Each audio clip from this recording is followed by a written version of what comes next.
It's just the lifestyle. Like you wake up in the morning and you just enjoy what you do. You look at the end of the day, you see the work that you've done. Today you can be building a staircase. Tomorrow you can be building an elevator shaft. I can see what I do, right? I will go out and put up a structure, and after it's finished, I can step back and drive around with my family and say, look at that, that's the structure I built, or that's the staircase I built. Pretty awesome, I'm not gonna lie. I love going to work. Every day it's a different challenge. Every day it's different, it's hard. Lots to do, and it's just rewarding. I can't wait to finish the project that I'm on and come back to see it finish and say, I did that. I worked on a big job in BC, and I was working with guys from New Brunswick and from Quebec and from Ontario. You know, you think that you're never gonna see them again.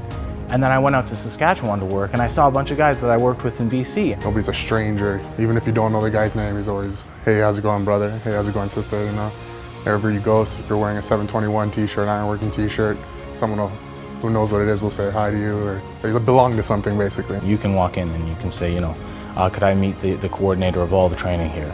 And you can actually shake his hand, introduce yourself, have a conversation. And it goes all the way up the line throughout all the business agents. And what ironworking does is it provides you with a good wage, steady work, and the ability to support your family and support others around you. They come into ironwork. The financial stability is great. We negotiate a great package. Anyone with any kind of a mindset to want to do well, they make the money to do well. My life has completely changed since I entered the trade. In the 3 years I've been an apprentice, I've gone from being in debt from leaving university, you know, barely scraping enough that I can live with my parents and have barely have a car, to I just bought a house. The rate of pay, even starting as an apprentice, is quite high compared to entry-level jobs. That wage continues to increase. There are many career opportunities. There's advancement opportunities from an apprentice up to a supervisor, potentially owning your own company. There's the pension and the benefits, and that's, you know, that's a very, very good thing, and it makes a difference for a family and eventually the community. Right now, there's a huge construction boom going on. You can talk about, say, for example, with the subway and public infrastructure that's going on, billions of dollars of expansion. The amount of work that is in Canada, never mind Ontario, is astronomical. And we're here to provide a service for training and to be able to man those jobs. We have a set amount of members here, and we have a certain amount of members that are retiring. And we've actually done some forecast numbers, and the numbers indicate that we have a full 25% of our guys are going to be able to retire within the next 10 years. We need to replace that talent pool, and we need to do it fast. Part of the apprenticeship program, and maybe a lot of people from Ontario are not familiar, is that 20 to 30% of the training is in the actual school component. The other 70 to 80% is out in the field. You would start as a first-year apprentice. You're going to move your way through your apprenticeship, successfully complete your apprenticeship curriculum, and move on to being a journeyman. At that point is when you start to establish your roots in the trade.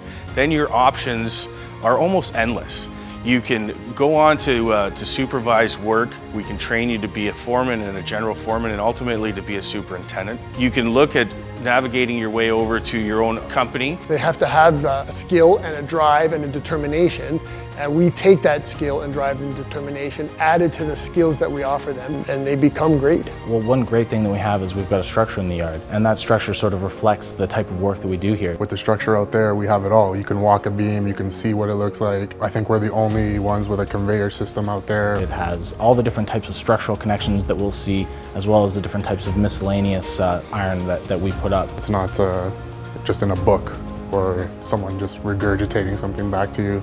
You can actually go hands-on and see what a column is, what a beam is. To meet the challenges on a work site, they are fully prepared, and the journeymen that are already in place on particular projects are great mentors to our apprentices that are coming through. Ironworking doesn't discriminate. It is open to the young, the old, women, men. They do all different types of things, and you can learn from all different types of ironworkers, different skills and mindsets that you need to go and attack a new job at. The Aboriginal population is the youngest and the fastest growing within the country, so there is lots of opportunity to fill that demand for labor within the ironworking industry. It's an opportunity for an Aboriginal person to have a career and work up to potentially owning their own company and employing other Aboriginal people. Really, the doors are wide open for them. Giving young women an opportunity to actually have economic power by learning a skilled trade.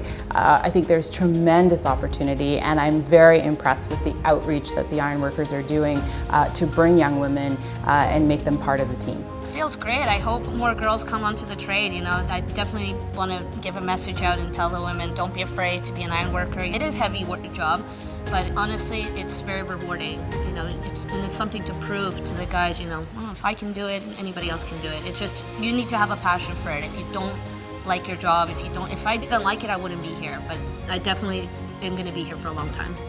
When you drive around, you see something that you've built, and you can show that to your kids, you can show that to your grandchildren, to say that when you look at the CN Tower or the Sky Dome, I had a part of that. I was at the very top of that. It's just the passion that goes into it. You want to go into work, you want to make a difference, something significant. It's a whole new experience. Every job is different. Every place that you go is different. The people that you meet are different. Freedom to go where you want to go, to work for how long and how hard you want to work.